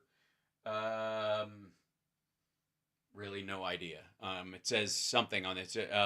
You know, this is so important to me. It's for, when was that? When did that happen? It's so important. It's so fucking important. Look at him lean in, and he does it on all of these. These awards are given to me by the Jewish community for different things. And that would be, well, I would guess you wouldn't just get a bunch of awards for the same thing. This is the Tree of Life, which is a very big award. And he had to read it. You can see the picture, you know. You could just go, this is the Tree of Life. It's right above your desk. I don't know why. Oh, I know why. Because you just had these fucking moved in because you were having a problem with Jewish voters. So you thought, I'll put up these things. We'll just rotate some of this shit in. And, oh, God. They weren't here for the last interview, but nobody will notice. Wait, though. Community for different things. And this is the Tree of Life, which is a very big award in terms of everything that I stand for. It means so much to me. And yes, it does. The Tree of Life is for, I love trees. I love life. I love the conjunction of, you know, it's so much, it's like on in that it also has an O, but the F is, you know, I love F words in general. It's just, everything about the Tree of Life says Trump to me. And he has no idea what the fuck this is. If I didn't know better, I think he bought all these on eBay. A lot of times I'll have friends of mine come in, Jewish, and they will see the Tree of Life and they'll say, wow, what a great thing. Like, yeah, is that what they do? They go, wow, what a great thing. They just go on and on and on about what a great thing it is. Wise right over here. This is the Shalom Humanitarian Award. Humanitarian Award? So you're tearing humans? Is that what this is? Read that to me again, fuckwad. Wise right over here. This is the Shalom Humanitarian Award. Yeah, the Humanitarian Award. Motherfucker, you just read it. Humanitarian. It's not that difficult. Don't bail on it. Humanitarian. Motherfucker. And wait a minute. Tell me again how Joe Biden's old. This is from fucking 2016. Likewise right over here. This is so important. This one is what the fuck is this one again? It reminds me in Spies Like Us when they're trying to do the appendectomy. And he goes, today we'll be removing the patient's appendix. The first part of a operation such as this is he's like flipping through the book. To shave the patient. Get it out of here. This is the Shalom Humanitarian Award. Yeah, the Humanitarian Award. The Humanitarian is a kind of a bird. and that was presented to me also. Really? So you didn't steal it? It was presented to you? Here, take this. We printed a bunch of them, the Shalom Humanitarian Awards, but this one had a typo, so you take it. Like, Charlie, come over here for a second. What?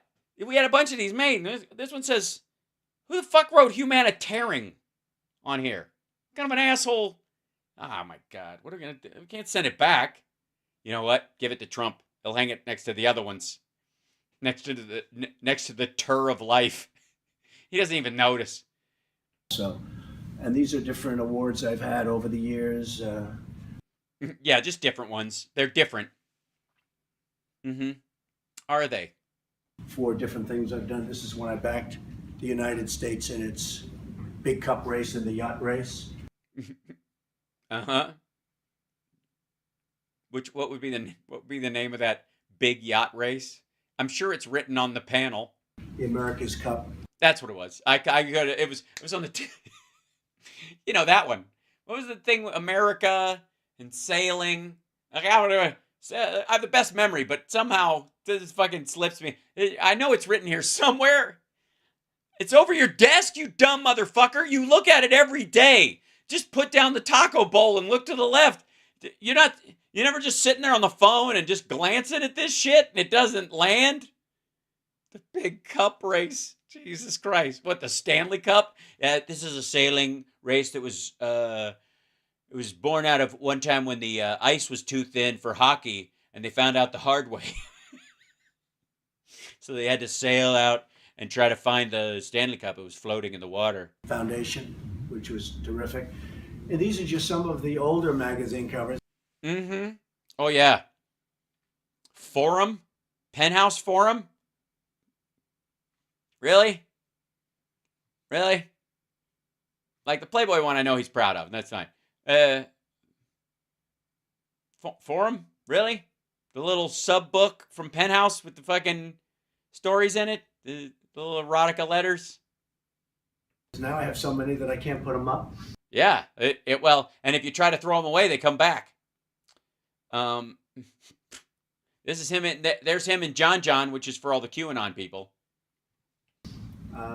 Different things. That's Variety. It is different things. Are they different though? The Apprentice was the #1 show on television. You'll see The Apprentice was #1. This was the finale. Yeah, not all the time. Just the finale that day. Congratulations. Let me guess. It was a Sunday. #1 on television. You might get close. Yeah, #1. Does it say on television? It says on television, probably. Probably just says on television. Yeah. That's how they write it down. #1 on television. That's it. Hey, congrats. You're #1 on television. What's next to See it? it? That was on the cover of Playboy, and it was one of the few men in the history of Playboy to be on the cover. So I don't know. And these are just. So I don't know. That's your wife right next to you, dummy. You're not even gonna bring her up. Different magazines. This is a picture. Isn't that Melania next to him? Isn't that the point? With Ronald Reagan. That was taken at the White House. Right. Well, he definitely wasn't going to come to your place. It smells funny. And it was he was terrific. All right. Thank you so much. I feel like I know him better now. He was terrific, was he? So you'd say he was terrific? Like as a word, you'd go, what word really, if I was going to explain Ronald Reagan in one word, I would just say it just terrific. I had a very good relationship with him. Yeah, well, you would because he's terrific. Not a big relationship. No, but a terrific little relationship. Because I was young, but he liked me and I liked him. Yeah. And different things. And yeah, they're different things. So you're saying there's a lot of different...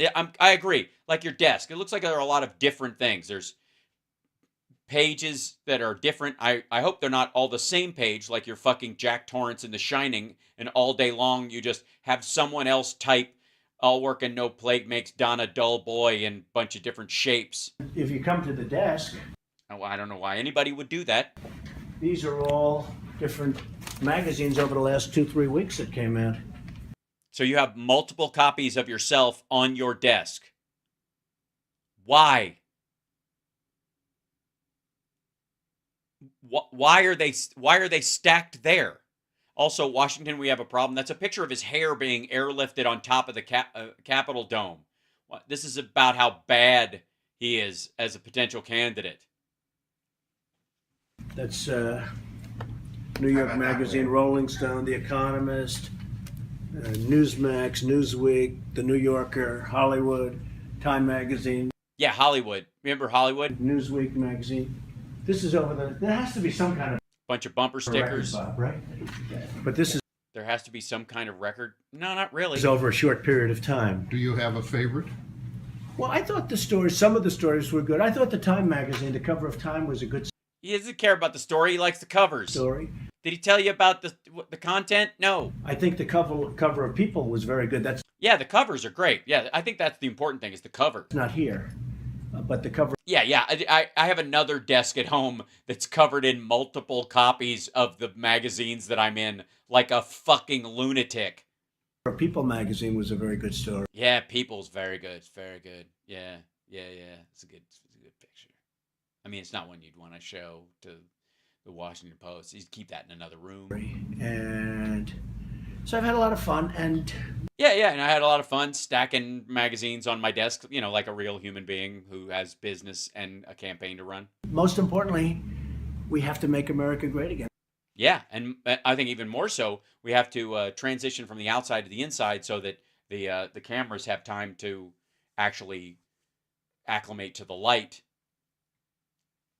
Or you could pull the shutters a little bit because of the time of day so that they get, never mind. That's what it's all about. It is. I mean, most people think the hokey pokey is what it's all about, but no.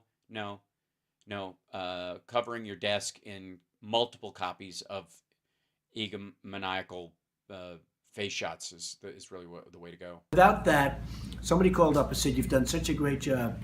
And really, just somebody? Who are they? Is your number on like bathroom stalls? It doesn't matter if you win or lose. I said, no, it does. If you don't win, what have I done? I've wasted time. They said, no, what you've done has never been done before. I said, no, I've wasted time. I want to make America great again. Well, yeah, it's a little harder than you might think. And you can't do that if you come in a close second. Well, I guess that's true because you were a distant second in the popular vote, and in the second election you got fucking trounced. So this, I like the opening part of this with the whole like, the Jews really love it when they walk in and they see this up there, and Jews and money, and I like money and money, something Jewy, and Jews will like this. So it's like hang some Jewish stuff up. That'll help us with deals. That's what this reeks of. It's so fucking weird. I don't understand, chat room. This is fucking ridiculous. Like, how do you watch that and not go, this guy's fucking bonkers? So, where is this?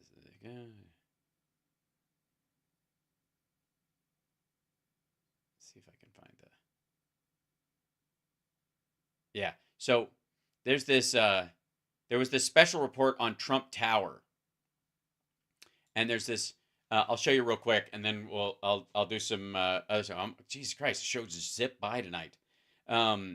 This is a report from and by the way, hit that like, hit that subscribe. There's the Venmo. I still have to do the boy. I'll add that. Don't worry. But there it is. If you take a picture of it with your phone, you can buy me a cup of coffee, something like that. Send some support to the show that way. It's another way if you don't super chat or you don't do any of that kind of stuff and it's weird to you. If you have Venmo, there it is. I'm just saying. Anyways, moving on. The important thing is like, subscribe, and do all the free stuff. Now, there was a report done called New York, Take a Look Inside the Trump Tower. And I love how they put the Trump Tower instead of Trump Tower, just plain. Like, because there's Trump World Tower and there's some other ones, but here we go. So this is an Italian guy who owns a very expensive suite in there that overlooks the park. This is some fucking expensive real estate, okay? He's proud to live in the same building as the future president, whom he's known for over 20 years. So mob related, I see. Crippled America. Tous les deux, on aime un petit peu. Dugian, you are the greatest. Love Dabba Scabba Scabba. love Dead Man's EKG. Both have a bit of a taste for the Rococo, the Baroque. We both have a taste for the Rococo. You mean you both like weird, old, rich, psycho grandma decorations? But Trump's style is a Seriously, I don't know. These look like Rosie O'Donnell's bloomers. I don't know why even you dislike bit more, let's say, American. That flashy style is reflected throughout the building. Gaudy is the word. Some gold. There's some gold. Everywhere. That's a real estate agent who's showing places. Now, that's what that guy lives in. We know what Trump's place looks like. We'll see that in a second. This is what the outer lobby looks like. Now they're trying to actually sell the units in the building. To try to sell vacant apartments, this real estate agent has had to change the decor. So you're saying Trump's shitty nouveau riche, oddly like Napoleon-esque, gold-painted bullshit style isn't working for everyone? Everybody prefers modern, clean, simple. Well, not everybody. I mean, Trump prefers, you know, gnarly, crusted stuff you could sell in a hurry. Minimalistic. Minimalistic, eh oui. The list price, €2 million for 2 million euros. 100 square meters. Yeah, but a glass dining table, that's a mistake. Whatever, that just looks... I swear to God, glass dining tables always just look like a scene from a horror movie waiting to happen. But for now, no buyers. That's weird. Really? Couldn't... it's not moving? It's not... I would think, you know, guys in office, it's fucking spectacular. Look at this. You buy your way in there. Nope. I guess people... individual units aren't selling. Trump Tower seems to have lost some of its residential appeal. Why would that be? Probably because of people are looking at your bank account while you buy these things, and also, I guess, maybe Secret Service. Maybe that may have something to do with the massive security cordon that now surrounds the area. Yeah, and if you're a Russian mobster or something like that, and you have an apartment in there, you got to pass by these guys. At some point, they're going to recognize you. Luxury boutiques in and around the tower are oh yeah, it's where Barron's dad works. Losing clients, allegedly, with some itching to move out since the nuisance won't be letting up anytime soon. That's because even after he moves to the White House, Donald Trump plans to spend his weekends here. Well, that didn't turn out to be the way either. Thank you so much, Barbara. Appreciate it. Yeah. They weren't able to sell those fucking units. Let's see. Where was that? Hold on. Yeah. Thank you, Barbara, for that. Appreciate it. Stop being embarrassed that Trump was once the president. I know. That's, yeah. Itching bedbugs confirmed. All right. Cheers. Hold on. Wait, pause. This is jumping through. Yeah. Nuisance units. I think that's a great way of describing it. Will Hal Sparks ever be sorry, where was that? Hold on. Quit it. Trying to hold still. There it is. Will Hal Sparks ever be a publicly traded company? No, but Sparks International will be. Get used to the idea. So on that note, in this one, yeah, we did that one, then that one, and then there's this bullshit, and then Trump. That's the trope. So yeah, and then the BBC like news like into this thing. Yeah, this whole thing was about the Trump Soho. So anyways, I feel like I caught you guys up on all that stuff, so you can kind of get a general idea of just like Trump Soho by itself should have kept him out of office. If anybody had dug into that fucking place with like any forethought, I would have done it, but I didn't have the show at the time. I was, I was fucking working. I was doing a Disney show. So this is pre-COVID. So this wouldn't have been my gig. Anybody could have done it, seemingly. And especially like, the Washington Post and all these other news organizations that have access to all this information, like the bigger, organizations with access or know how to get like, financial documents and shit like that, right? It's fucking crazy. Anyways, I'm gonna let you guys go because I did a long one this morning, so we did a regular show, and then I think Summer and I are. I'm gonna go to her show tonight. Or it's actually a rehearsal. They're working on something, so I'm going to go with her after that. So much love to you guys, and I will see you guys tomorrow, regular show. And then, just so you know, tomorrow after the afternoon show, I'm driving to LA, and then I'm going to be there till Saturday because I got to stay there long enough, and I have a very important meeting on Friday. Fingers crossed. Hopefully, we'll. And then the Friday morning show will be regular. Rob Glenn's not going to be with us because he's busy, but the following week, he's going to be back on Friday Eye with us, and I've got a bunch of things to talk over with him, which will be very exciting. And then more great guests to come, thanks to our lovely Andrea. And thanks again, Andrea.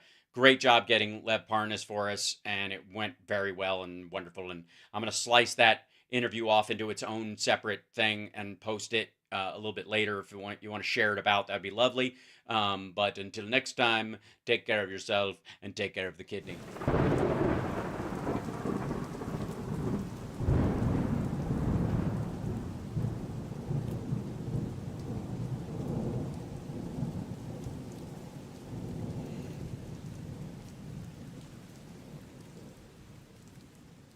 Dear God.